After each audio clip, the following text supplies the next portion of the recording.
I'm Atra El-Nashar in Washington. President Trump says within the next 10 days, he plans to make a decision about whether to continue nuclear negotiations with Iran or take military action.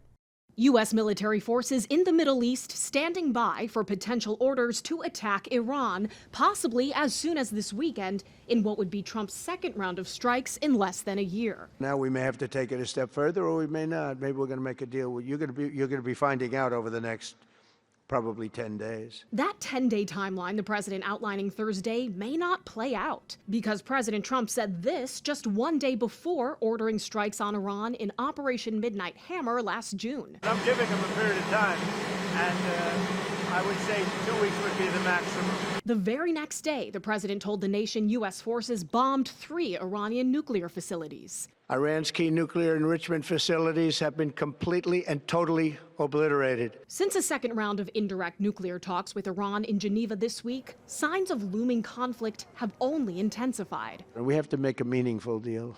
Otherwise, bad things happen. Satellite images show what President Trump calls an armada of U.S. forces stationed near Iran. The blue squares represent naval assets, including destroyers and an aircraft carrier. A second is on the way. And the red dots show bases with attack planes and other air power. The type of kinetic action that the U.S. would wage would be primarily an air campaign. Decapacitation strikes and regime change and collapse, those two would involve prolonged, intense air campaigns. This isn't just between the U.S. and Iran. Secretary of State Marco Rubio is expected to travel to Israel next week to update Prime Minister Benjamin Netanyahu on the situation. And Russia showing support for Iran, running joint naval exercises in the Gulf of Oman Thursday. Here's Russian Foreign Minister Sergei Lavrov. No one wants the new escalations. Everyone understands that this is playing with fire. U.S. forces and the American public watching and waiting to learn what the commander-in-chief decides. In Washington, I'm Atra El-Nashar reporting.